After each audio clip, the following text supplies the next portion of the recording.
Hello viewers, আসসালামু আলাইকুম। সমাজ যতই ভদ্রতার মুখোশ পড়ুক না কেন, এর ভেতরে লুকিয়ে আছে এক নির্মম বাস্তবতা। এখানে একজন ছেলের মূল্য নির্ধারণ হয় তার সফলতা দিয়ে, তার চরিত্র দিয়ে, পরিশ্রম বা সততা দিয়ে নয়। যতক্ষণ না সে নিজে কিছু অর্জন করে, ততক্ষণ তার কথা বা উপস্থিতি, এমনকি তার স্বপ্ন কারো কাছেই গুরুত্ব পায় না। কারণ প্রতিটা মানুষ চায় প্রতিষ্ঠিত একটা ছেলে। প্রতিষ্ঠিত না হলে তার কোনো মূল্য সমাজ কিংবা পরিবার, আত্মীয়স্বজন কেউই দেয় না। একজন ছেলে যখন সংগ্রামের পথে হাঁটে, তখন কেউ তার পাশে থাকে না।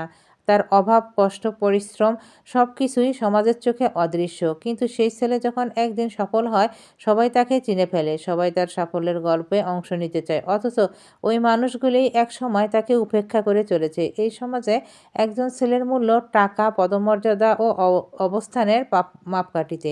তার মানবিকতা বা নৈতিকতা দিয়ে নয়, তার চরিত্র দিয়েও নয়, তার সততা দিয়ে নয়। তাই একজন ছেলে যদি সমাজে টিকে থাকতে চায়, তাকে শুধু ভদ্রতা বা সৎ হলে হবে না, তাকে সফলও হতে হবে। কারণ এখানে ব্যর্থতার জন্য কোনো জায়গা নেই, করতালি নেই, শুধু নীরব অবহেলা। তাই মনে রেখো, এই ভদ্র সমাজে কেউ তোমার অশ্রু দেখবে না, কেউ তোমার ক্লান্তি বুঝবে না। সফল হও, নিজে যুদ্ধে জিতে যাও। কারণ সফলতা ছাড়া এই ভদ্র সমাজে একটা ছেলেরও মূল্য নেই। কারণ ভদ্রতাই সব কিছু নয়।